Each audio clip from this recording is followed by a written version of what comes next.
చెప్పాల్సినోడి నువ్వు, ఇవ్వాల్సినోడి నువ్వు చెప్పకుండా మమ్మల్ని చెప్పమంటావు ఏంది అంటాడు.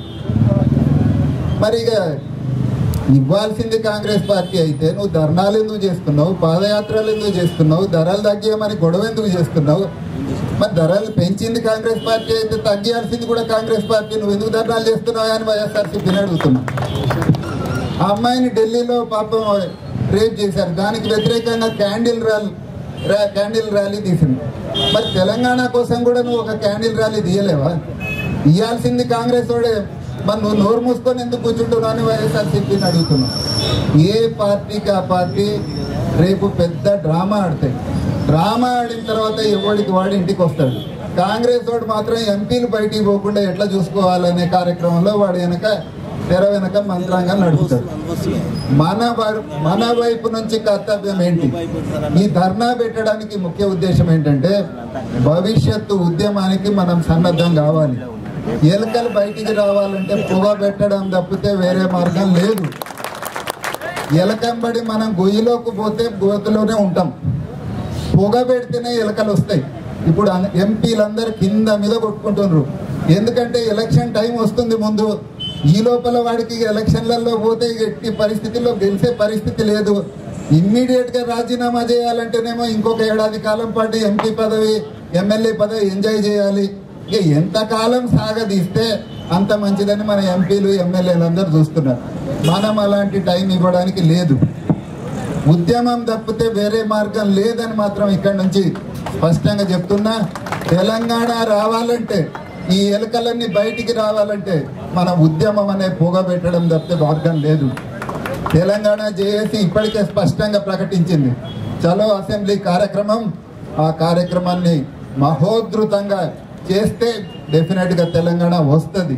ఎందుకంటే అన్అవాయిడబుల్ సర్కమ్స్టెన్సెస్ లో తెలంగాణ ఇవ్వాలి అని కృష్ణా కమిటీ చెప్పింది. అంటే తప్పనిసరి పరిస్థితులు రాష్ట్రంలో ఏర్పడితేనే తెలంగాణ ఇవ్వాలనేసి కృష్ణా కమిటీ కూడా రాసింది. కృష్ణా కమిటీ అనేది ఢిల్లీకి ఇప్పుడు భగవద్గీత లాంటిది. ఆ భగవద్గీతలో రాసిన దాన్ని మనం చేయాల్సిందే తప్పితే వేరే ఏ మార్గంలో తెలంగాణ రాదని మనం గుర్తించినప్పుడు తెలంగాణ వస్తుంది. దానికి ముందుకు పోవడానికి మనందరం సిద్ధంగా ఉందాం. జై తెలంగాణ. జై తెలంగాణ. ధన్యవాదాలు.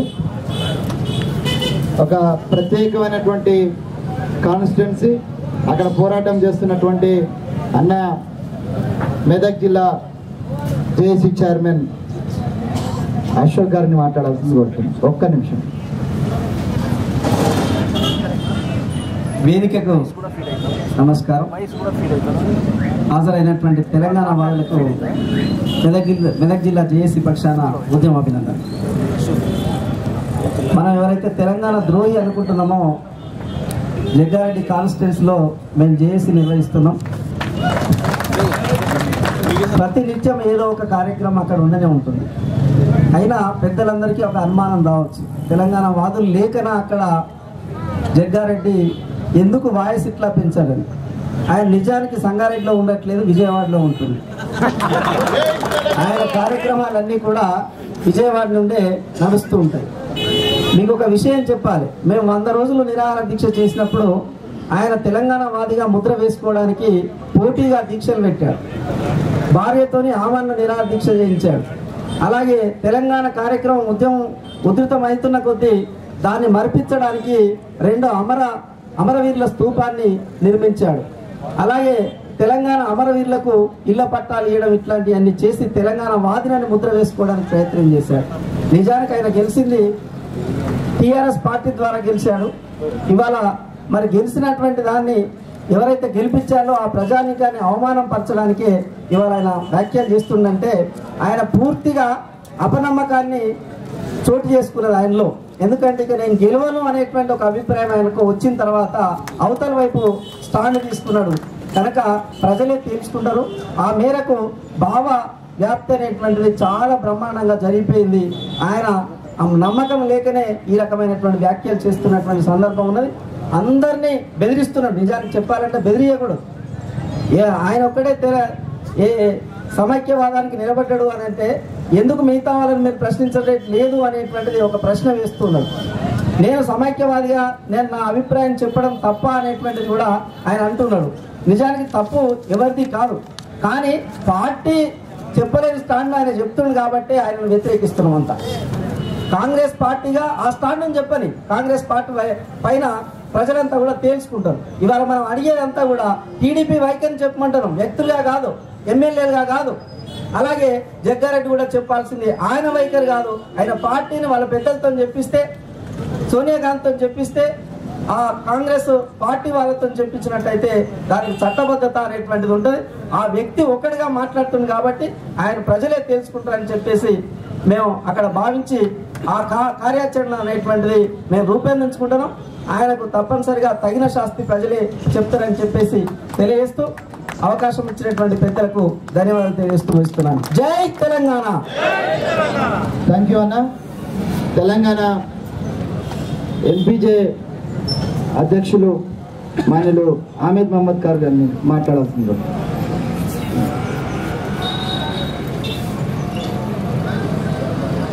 జై తెలంగాణ.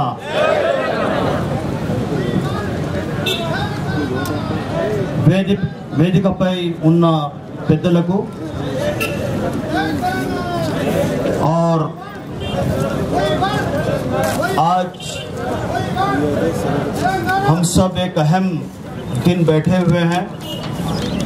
जो लोग दीक्षा बैठे हैं मैं उनको मुबारकबाद देता हूं. ये दीक्षा और ये धरना आज के दिन कोई मामूली दीक्षा और मामूली धरना नहीं है. रघु साहब ने कहा कि कुछ होने वाला नहीं है, लेकिन कल के दिन बहुत कुछ होने वाला है. बहुत कुछ क्या है, लोग एक्सपोज होने वाले हैं कल.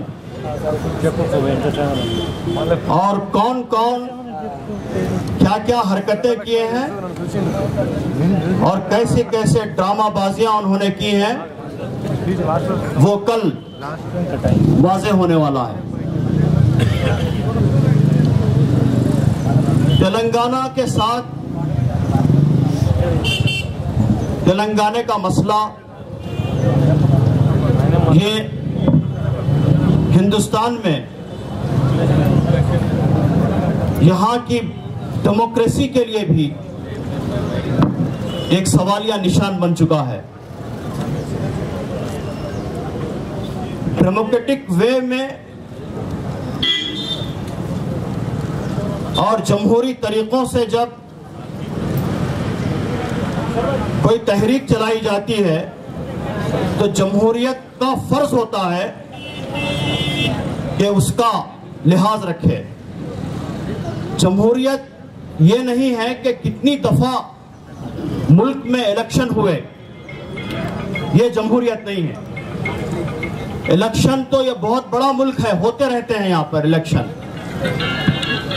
ఎన్నికలు జరుగుతూ ఉంటాయి.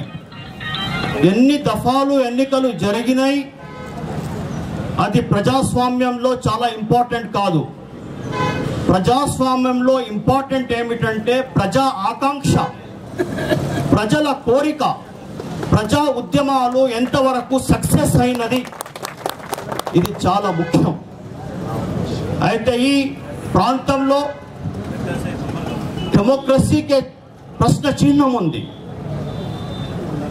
ఆర్టికల్ 3 ప్రకారం తెలంగాణ ఇవ్వకుండా కాంగ్రెస్ యూపీఏ గవర్నమెంట్ ఏదైతే రాజ్యాంగంతో చెలలాడుతుందో, హీనపరుస్తుందో, రాజ్యాంగానికే दस्तूर के साथ खुला और इंतहाई भोंडा किस्म का मजाक ये लोग कर रहे हैं.